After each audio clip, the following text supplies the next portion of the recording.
In today's video, I'm going to be showing you how to use the copy trading feature on SigmaBot. Now, if you've never used SigmaBot for yourself, I'll actually include a link in the video description down below, and you can click that link to get started with SigmaBot today.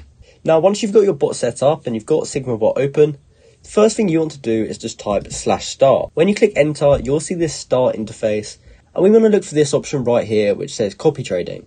So we can select that, and from there we need to select the chain in which we're trying to copy trade on.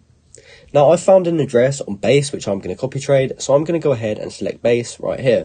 From there, it tells us that we can add a new wallet, and we're just going to add one by clicking this button here. And we can then paste in a public address of a wallet which we're trying to copy trade. So I've just got a random Base address here, and let's just say we wanted to copy trade this. So to start with, there's the set max amount. And this is the maximum amount of crypto which we want to spend on a copied trade. So let's just say we wanted to set this to 1 Ethereum. We can now go to amount mode minimum, and we can choose between minimum and maximum.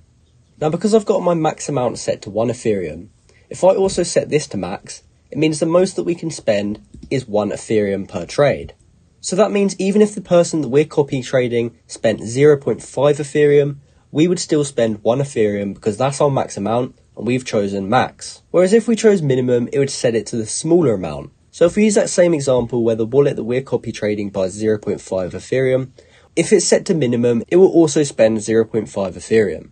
Next up is W1, which stands for wallet, and that's basically the wallet that you want to spend the Ethereum out of. Next is copy cell, and this allows us to copy the cells of the person that we're copy trading.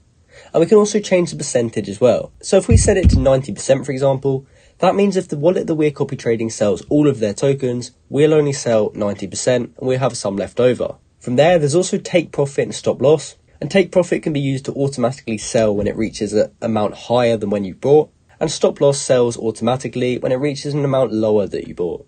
Next is the gas settings. And you can increase these if you want your transactions to go through faster and be a better position in the block. However, the transaction fees are going to cost you more. So if you're copy trading someone who has a ton of people copy trading them, you will want to increase this. But if you're just copy trading someone who is not as well known, then you can keep these at the default settings. From there, we can rename it if we want. Let's just say we knew the name of this trader. We could type their name in here, or we could type some tag to help us remember their name. From there, there's also settings which are similar to the settings which you use on your bot. So you can just set these to however you like. And from there, we can click start copying to start copy trading this person. So that's exactly how you can use the copy trading feature on SigmaBot. I hope you found this video helpful, and thanks for watching.